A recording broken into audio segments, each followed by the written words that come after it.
welcome to our channel, sir. And a very very big congratulations for your movie Suryavanshi. बहुत ही अच्छा response आ रहा है और जो ऑडियंस है वो बहुत ही एक्साइटमेंट दिखा रही थी पहले से सूर्यवंशी को देखने के लिए और फाइनली आज रिलीज हो गई है. क्या कुछ आप बोलना चाहेंगे, किस तरह का आपको रिस्पांस मिल रहा है, कॉम्प्लीमेंट्स मिल रहे हैं? बहुत अच्छा रिस्पांस मिल रहा है, बहुत अच्छे कॉम्प्लीमेंट्स मिल रहे हैं. इनफैक्ट जैसे ही थिएटर में फिल्म ख़त्म हुई, जो ऑडियंस बैठी हुई थी उन लोगों ने वो लोग पीछे मुड़े और मेरे लिए क्लैप करने लगे, फिल्म के लिए क्लैप करने लगे, आके फोटोग्राफ्स खिंचवाने लगे. मतलब सब कुछ इतना पॉजिटिव फील हुआ और थैंक गॉड 2 साल के बाद ये फिल्म जब आई तो थिएटर में ही आई और आज इतना ऑस्पिशियस डे है, आज के दिन आई और आप रिस्पॉन्स देख लीजिए. मेरे ख्याल से इसके बाद कोई भी शो में एक भी सीट खाली नहीं है, सब शो पैक्ड हैं, हाउसफुल हैं. बहुत ज़रूरी था इस फिल्म को इस वक्त रिलीज़ होना. ये इसलिए ज़रूरी था क्योंकि फिल्म इंडस्ट्री में अभी भी लोगों के बीच में एक डाउट था कि अगर बड़ी फिल्म आएगी तो लोग जाएंगे नहीं जाएंगे.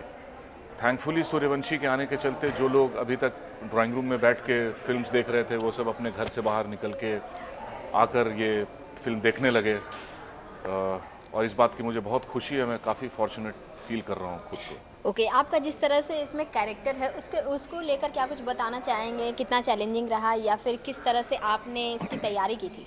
देखिए, ये रोल जो मैं कर रहा हूँ चैलेंजिंग तो था बिकॉज उसमें 3 अलग लुक थे, 3 अलग बॉडी लैंग्वेज थी. पर ये पूरा क्रेडिट रोहित सर को जाता है बिकॉज रोहित सर ने जिस तरह से मेरे कैरेक्टर को डिज़ाइन किया, जिस तरह से मुझे सीन्स दिए, जिस तरह से मुझे शूट किया, तो सारा क्रेडिट उन्हीं को जाता है. मुझे कुछ खास करने की ज़रूरत नहीं पड़ी बिकॉज सारी चीज़ें सजी सजाई थी. I had to just stand and deliver and that's what I did. Okay, Ajay, Ranveer और फिर क्या हुआ? जिस तरह से आपकी ट्यूनिंग दिख रही है ऑन स्क्रीन तो बहुत ही मज़ेदार और बहुत ही अलग तरीके से दिख रही है. ऑफ स्क्रीन के बारे में क्या कुछ आप बताना चाहेंगे? नहीं, ऑफ स्क्रीन पे तो सब कुछ काफ़ी लाइट था और लाइट माहौल में ही हम लोग काम कर रहे थे. सारे स्टार्स का मुझे सपोर्ट था. अक्षय कुमार का सपोर्ट था, अजय देवगन का सपोर्ट था, रणवीर सिंह का सपोर्ट था. तो सारे लोगों ने मुझे काफ़ी सपोर्ट किया, काफ़ी हेल्प की और मुझे काफ़ी कंफर्टेबल फील करवाया. बिकॉज स्टार के साथ एक एक्टर जब काम करता है तो उसके लिए सबसे बड़ी बात ये रहती है कि स्टार उसको कितना कंफर्टेबल फील करवाता है. And I was fortunate that my chemistry with Akshay sir clicked big time. Okay sir, जानना चाहूँगी कि आपकी एक और मूवी साउथ की आ रही है रजनीकांत सर के साथ, उसके बारे में क्या कुछ आप डिटेल्स बताना चाहेंगे? क्या कुछ आपको कॉम्प्लीमेंट्स उस मूवी को लेकर मिला है? ये फिल्म का नाम अन्नाथ है और ये रिलीज़ हो चुकी है, दिवाली के दिन ही आई.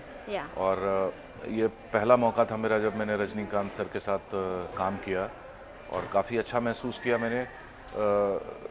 डायरेक्टर शिवा, जिनकी ऑलमोस्ट सारी फिल्म सुपर हिट हैं तमिल इंडस्ट्री की, टेक्निकली काफ़ी बेहतरीन है और इनकी पूरी टीम, पूरी यूनिट बहुत बेहतरीन है. अलग तरीके से लोग बहुत काम करते हैं और बहुत मज़ा आया ये काम करके भी. बहुत बड़ी फिल्म थी ये. सो जिस तरह से आप निगेटिव रोल निभाते हैं बहुत ही अलग अंदाज में निभाते हैं और आपका जो अंदाज़ है ऑडियंस को काफ़ी पसंद आती है और मेन विलन के हमेशा अलग ही चर्चे होते हैं. क्या कुछ आप बताना चाहेंगे इसके लिए? क्या कुछ खास तैयारी करते हैं या फिर? नहीं, खास तैयारी की नहीं. मैंने थिएटर किया हुआ है और अभी कोई भी किरदार आता है तो ऑफ कोर्स उसमें मैं डायरेक्टर का पॉइंट ऑफ व्यू लेता हूँ कि वो इस किरदार को किस तरह से देखते हैं और फिर उसमें देखना पड़ता है कि इसको और कैसे अपलिफ्ट किया जाए, सीन जो लिखा है उससे और थोड़ा बेहतर कैसे किया जाए. तो ये सब काफ़ी सारी चीज़ें हैं मगर एक एक्टर उतना ही अच्छा है जितना अच्छा उसको एक डायरेक्टर दिखाता है. तो मैं ऐसा नहीं कह सकता कि एक्टर खुद ही सब कुछ कर सकता है. जब तक डायरेक्टर उसको सपोर्ट नहीं करे, जब तक उसको डायरेक्टर अच्छे से शूट नहीं करे, एक्टर कुछ भी नहीं कर सकता. इसीलिए मेरे जैसे एक्टर के लिए बहुत ज़रूरी है कि मुझे अच्छे रोल्स मिले और मुझे इस तरह का काम या इस तरह के सीन्स मिले जिसको मैं परफॉर्म कर पाऊँ. या ऑडियंस भी सराहती है निगेटिव रोल्स को. पहले उतना नहीं समझती थी ऑडियंस, अब बहुत अच्छे तरीके से समझ लेती है कि किस तरह से निगेटिव रोल्स होते हैं. सो आप उस पर क्या कुछ कमेंट्स करना चाहेंगे? देखिए, मैं कहूँगा कि आपका विलन जितना बड़ा होता है आपकी फिल्म उतनी ही बड़ी हो जाती है. बिकॉज जितना बड़ा विलन होता है उसको मारते हुए हीरो उससे ऑटोमेटिकली बड़ा हो जाता है. तो ऑडियंस को वीक विलन्स पसंद नहीं आते. ऑडियंस जब देखती है कि विलन स्ट्रांग है तो उनको अच्छा लगता है कि इस विलन को जब हीरो मारेगा या हराएगा तो हमको देखने में मज़ा आएगा।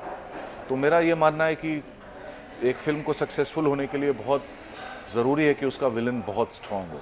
या रजनीकांत सर के साथ आपने काम किया है, क्या कुछ सीखने को मिला, किस तरह से बॉन्डिंग बैठी है आप दोनों की, ये जानना चाहूँगी। वो बहुत अच्छे इंसान हैं और काफ़ी हेल्पफुल हैं, और वो इंसान को देखकर समझ जाते हैं कि सामने वाले के मन में क्या चल रहा है, दिमाग में क्या चल रहा है। उनका इतना एक्सपीरियंस है, तो हर कदम पे वो मेरी हेल्प करने के लिए रेडी थे। मैं ये कहना चाहूँगा कि मैंने उनसे सिंप्लिसिटी सीखी। एक इंसान कितना भी सक्सेसफुल क्यों ना हो जाए, उसको ज़मीन पे ही रहना चाहिए, हवा में नहीं उड़ सकता हो। ये चीज़ मैंने रजनी सर से सीखी कि आप कितने भी रिच हो जाओ, कितने भी सक्सेसफुल हो जाओ, फेमस हो जाओ, आपको हमेशा हम्बल रहना है और लोगों के साथ अच्छा रहना है। एक छोटे से छोटे आदमी को भी वो सेम ट्रीटमेंट देते हैं जो एक बड़े आदमी को भी वो देते हैं। ये बात भी मैंने उनसे सीखी, that he treats everybody in the same manner. या अजय, रणवीर, अक्षय और रोहित सेठी सर के बारे में क्या कुछ आप एक वर्ड बताना चाहेंगे, चारों के बारे में एक एक वर्ड, किस तरह से आप एक्सप्लेन करना चाहेंगे उनको एक एक वर्ड में? एक एक वर्ड मतलब ये चारों ब्रिलियंट हैं। Rohit sir is a amazing human being, he is a brilliant director. Same goes for Akshay Kumar. He's a very good actor, he's a very nice human being, very supportive man, and he is also very simple and grounded person. Akshay sir से ये भी सीखने की बात है कि he is, I think, the fourth richest actor on this earth, and still he is so simple, so grounded. ये बात अक्षय सर से भी सीखने के लिए है। अजय देवगन बहुत अच्छे एक्टर लगते हैं मुझे, उनका काम मुझे बहुत सहज लगता है, बहुत सहजता से अभिनय करके जाते हैं। और रणबीर सिंह, वो तो पूरे इंडिया का हार्ट थ्रॉब है, आपको मालूम ही है।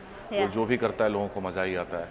तो मैं मिला के चारों के बारे में एक ही वर्ड यूज़ करूँगा कि ये चारों के चारों शानदार हैं।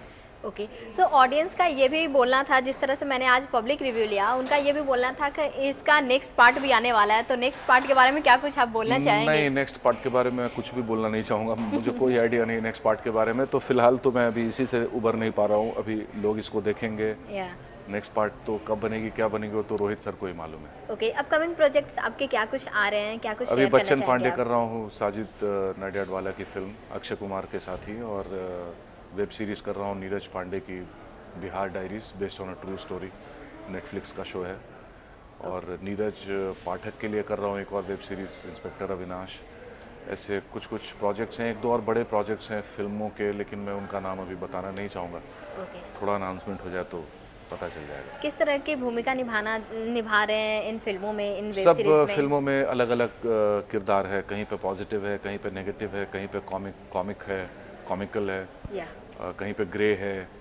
तो ट्राई अब मैं यही कर रहा हूँ कि हर फिल्म में हर जगह मेरा किरदार थोड़ा अलग रहे। ओके, सो जिस तरह से नेगेटिव रोल एक कॉमेडी के साथ भी होती है, उसके बारे में क्या कुछ आपका ख्याल है कि उसके हाँ, लिए... वो भी एक बहुत अच्छा स्पेस है, वो वैसा मिलना चाहिए कि आप एक खतरनाक विलन का रोल कर रहे हो, लेकिन आपको स्कोप है कि आप उसमें थोड़ा कॉमेडी भी कर जाओ। तो इनफैक्ट वो डायरेक्टर पे डिपेंड करता है, अगर वो इस तरह से आपके कैरेक्टर को डिज़ाइन कर रहे हैं या राइटर ने आपके कैरेक्टर को ऐसा लिखा है, तो I am really looking forward to it, मज़ा आएगा। बहुत टाइम बाद आज थिएटर ओपन हुई है और आपने खुद मूवी जाकर देखा है, ऑडियंस का रिस्पांस जाना है, क्या कुछ बोलना चाहेंगे आप लास्टली ऑडियंस? बहुत ऑडियंस को मैं यही बोलना चाहूँगा कि thank you so much audience, आप लोग आना आप लोग शुरू कर दिए।